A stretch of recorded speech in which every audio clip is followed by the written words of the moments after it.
Hi, I'm Renee Greep, and I'm the GT facilitator at Don Tyson School of Innovation.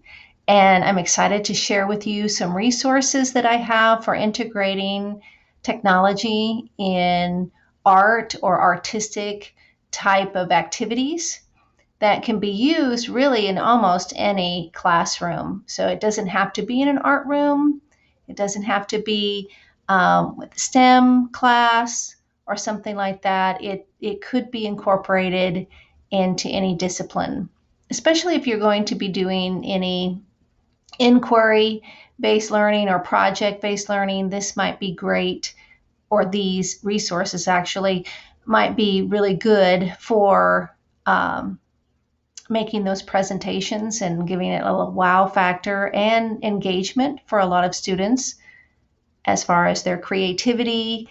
And if they are artistic, this may really appeal to them.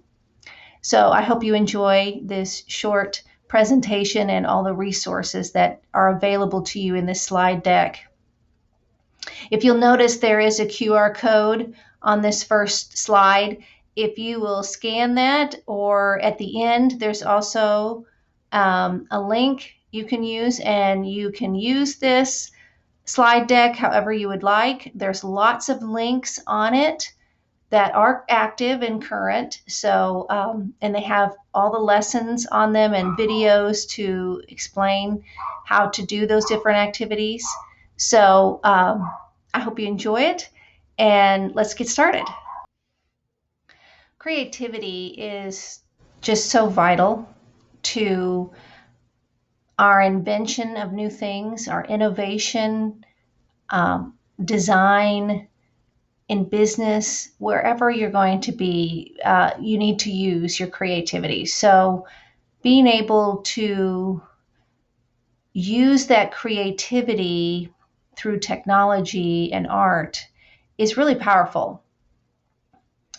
Tinkering also is a very important skill. It helps students and adults to innovate, learn new skills without judgment and criticism. And technology can be that vehicle that brings it all together and presents it to an authentic audience. So hopefully these will be some resources that you can use to do that in your classroom. It builds self-esteem, fortifies the self-awareness, develops your communication skills, makes socialization easier, and fosters integrity. So, hey, I did this, I'm learning this, I'm presenting it, all of that. So that goes along with the maker mindset. And the father of the maker mindset was is Dale Daugherty. And this is a quote of his showing how the growth mindset and the maker mindset really combine well together. And when you're using that maker growth mindset, incorporating technology into your classroom and into presentations and into art, it just really fuels that creativity and that innovation within students. So my first link here is for the Amazium. That it really is an amazing resource for us here in Northwest Arkansas. And they actually have on their website resources from other Amazium type museums. So there's a plethora of information for educators if you know where to look. So hopefully I've helped you with that. You don't have to go just scrolling through the Amazium website. I've put links from all of their resources in this presentation. So this first one is to the home page. And then the second one is to Amazium U, which is for educators mainly. It could also be for people who homeschool, that sort of thing. So they are actual lessons, and there's a lot of them on there, much more than what I've posted on this slide deck. But I've put on here where it shows technology is integrated. A lot of it is just artistic stuff. It also has some STEM activities as well. So if you are interested in more things than just integrating technology and art, I would recommend you clicking on the link for the Amazium U. I'm going to show you this little quick clip. It is about how you can have a virtual Amazium experience with your classroom. It is geared more for elementary, but you might find that if you're a middle school also teacher, that it might be helpful for you too.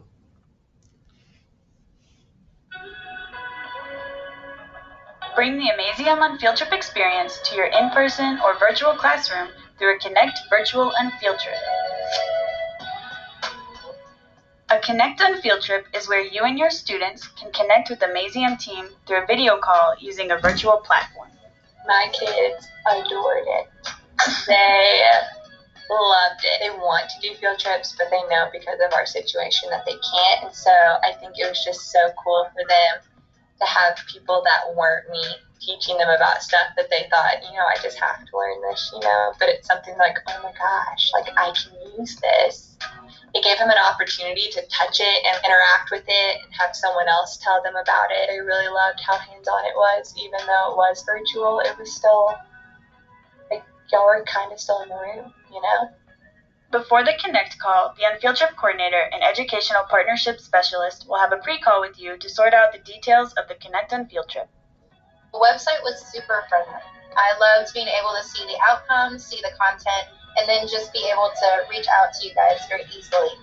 And I got a super quick response. You guys were very on point, and then you guys, it was easy to set up dates. You guys were extremely flexible. And then my parents were extremely flexible. And so reaching out to the parents and asking them, like, would you be interested in doing this Unfield Trip? But you'd have to have the supplies. Do you guys think that you could come up with them? And they loved it, because it was just so simple. On the day of the call, the Amazium will facilitate the activity from your Discover resource with you and your students. With this year being so different, this was something we knew we could give them. We thought we could use this as just a way that we could give an opportunity to kids, no matter where they were, whether they were in our buildings or not, and that they could all participate and do something together. They were very, very excited to meet just someone else in the Google Meet. And so it was very interesting for them finding items around the house, thinking with their brains, with their hands, and taking that further. Using the journal was just so amazing. And they said that they absolutely loved that they had to build that bridge, but then they had to test it. So they loved being challenged. If you would like to take your exploration to the next level, you can reserve an Explore Virtual Unfield Trip. And that is on the website. So you can find that Explore. Oh. Sorry about that. Okay, so here are some examples of lessons that you can find on the Amazium U. So I have right here the stop motion. So this is what it'll look like. You have a video. She'll go through that with you very briefly what the lesson is like.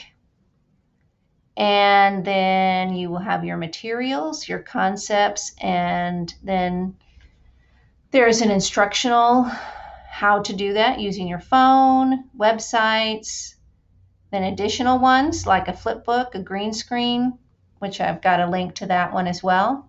And then you have the activity guide here. Now on my slide, you do have some of those right there. So that you have those links right there if you want to go straight to it. Stop motion is, if you don't know, which a lot of you probably already do know, but it is where they take it like frame by frame. And students can use Legos, they can use drawn things that they've created, they can do puppets.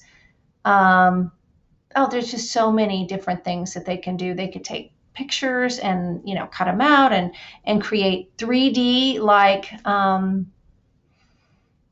scenes like you do for a science classroom where you might do an ecosystem, and they could have like the animals going through and doing a simulation of that sort of thing with the stop motion. It's just really a cool activity, and that is good for not only young children, but it can be definitely used in middle school on up. And the next one is light painting, which is really interesting. You're using lights and photography to create pictures and drawings. And this one as well has additional resources, but I have them right here on your slide deck, right handy for you. So that video gives you a little bit of a clip of how the activity would go in a shortened version, just like the stop motion. And then also, if you've never used a green screen, but even if you have, this one's still a good activity, especially if you're going to teach students how to use a green screen. Green screens are really simple. You don't have to buy one off Amazon. You don't have to have a huge fabric piece. You can just use green paper even. You could just use a green wall if you have a green wall. So there's lots of different ways you can do a green screen. And here are several different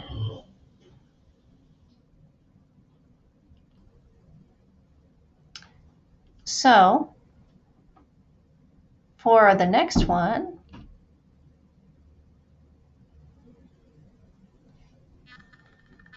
if it comes up.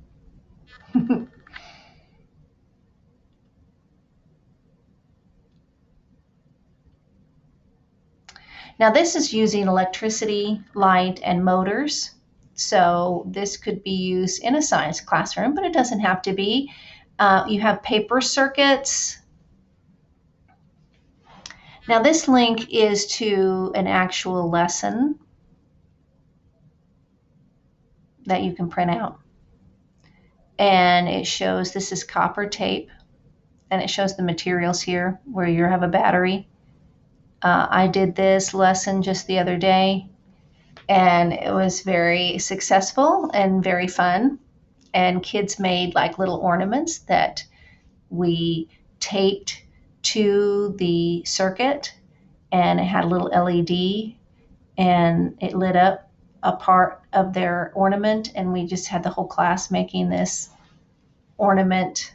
It would be really cool at Christmas time if you made like a Christmas ornament tree, or just a scene. That would be really cool.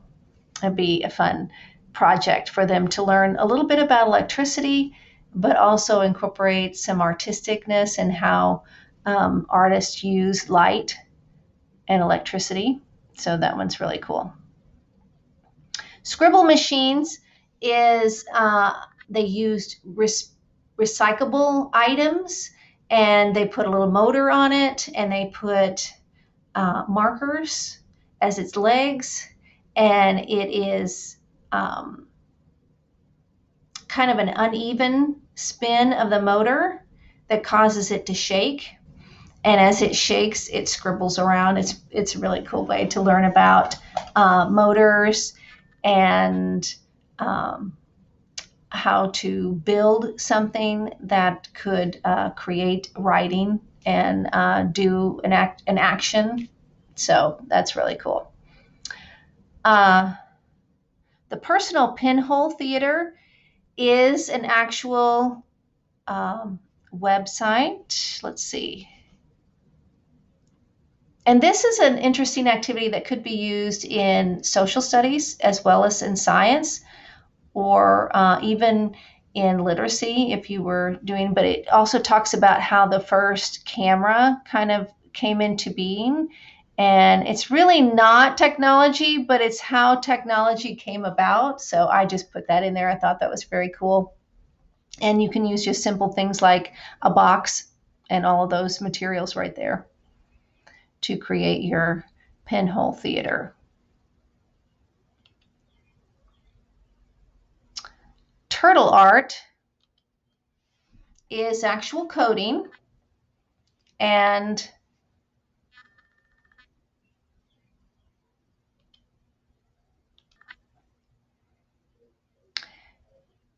so you can see here, I'm going to show this very short clip to show you how it works.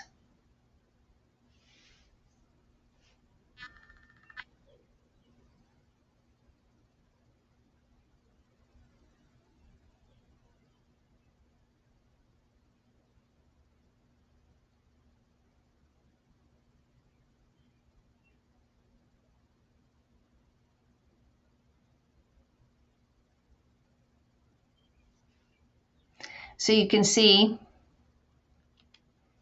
that students can play around with the different block coding. So if you've taught any coding, if you haven't taught any coding, the kids have still a lot of fun learning how to draw with the little turtle.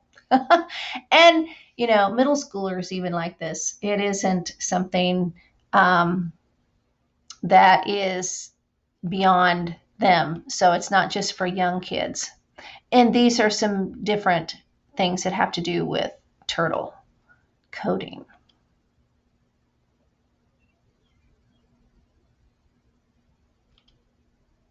This is something fun. It is a video about how to create, oh, I did not mean to turn that on, how to create a digital sticker. So if you want to make digital stickers to give to your students digitally, this is a really quick and easy way to create a digital sticker, and it can be personalized, and you can use it for games, you can use it for activities, for grouping. There's just a lot of different ways that you can use it. It's not just for fun. It can be actually useful for organization, and it could be fun for you to share with your students if they wanted to jazz up a slide deck and they wanted to do digital stickers or a document or anything like that. So this may be something fun that you want to share with your students. Now these are more digital art.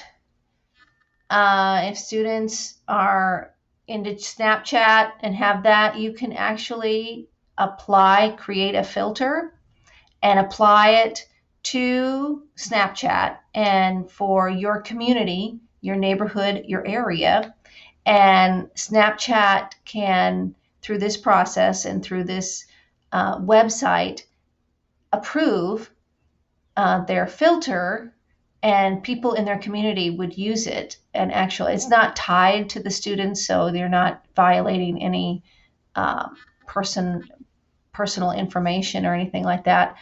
But it's kind of cool that students would like, hey, you know, people in my community use this filter for Snapchat. There is a link there to how to create animated GIFs or GIFs, however you want to say that. And then there is temporary tattoos that they can create, and there is paper there that's a link to getting temporary tattoo paper, which might be a cool activity for students to do and share. This is a link to a university. 10 digital art projects that will spark student creativity. So you have quite a few here. This is the Geo filter. Personal logo designs activity. There it has a lesson plan. The temporary tattoos is on that. Mosaic portraits. Now that is a portrait with other pictures included in it, and now it says using Photoshop. I'm going to show you also another one that's free. So if you don't have Photoshop, there is another type of app that you can use. It's very similar to Photoshop, but this is really cool. The mosaic portraits there. Space galaxies, how to create something like that. Makey Makey is a really cool digital or circuitry, kind of like a toy, but it's also a little kit, but they're expensive. And a class kit is like almost $1,000. So I didn't include that in here, and they are difficult to get through Donors Choose as well. I tried that, and they don't sell them on Amazon anymore. So anyway, that didn't work, but they are very cool. Animated GIFs are here. That's very cool. And there is the website there. Light paintings, Photoshop your teacher. Gradient landscapes, how to do that. So that's a very informative website. So I have the link here, as well as some of these other ones here, if you just wanted to go to these directly instead of scrolling down on this link here.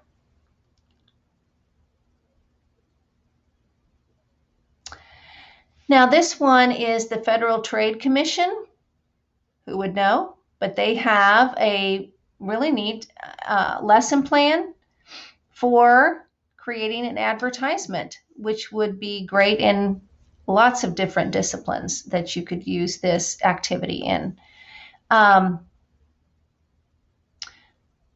second one is used in conjunction with part one.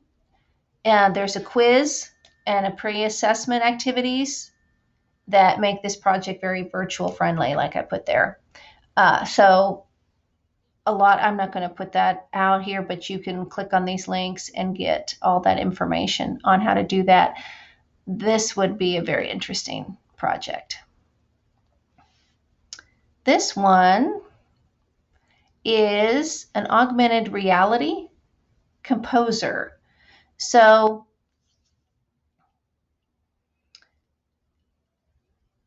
you can put an object in a real area, a real space that you're photographing with either an iPad or an iPhone, and then your created picture will be animated in that space. So as you can see here, if you look closely, they're on an overlook, and it's got a telescope there, and they've created a rocket, and that rocket's going to blast off from that area. Even though it's a real space, it's an animated object that's going to move in the space. So this video shows you how it works, and then you can get it on the App Store in Apple.